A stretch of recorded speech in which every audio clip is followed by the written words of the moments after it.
If your team won't move until you speak, that's not laziness, it's training. This is how we turn followers and order takers into self-led owners in 8 weeks with 3 simple steps that you can start using today. What you want to do is say number 2 and watch how fast the waiting stops. Let's go. Number 1 is you want to identify people on your team who constantly need orders from you. I'm talking about people who constantly wait for orders on what to do.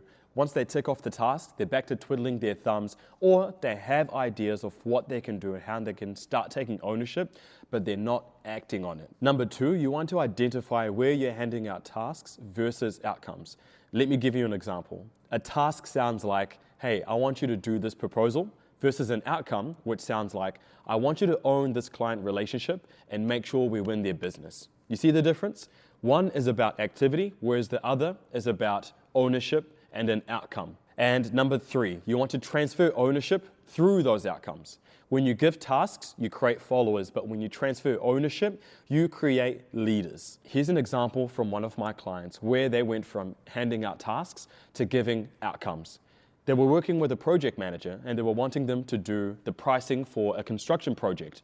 And that's what they were telling them to do. But they were getting frustrated with the outcomes that they were getting and the results from this project manager, where it was sloppy and it wasn't to a high enough quality.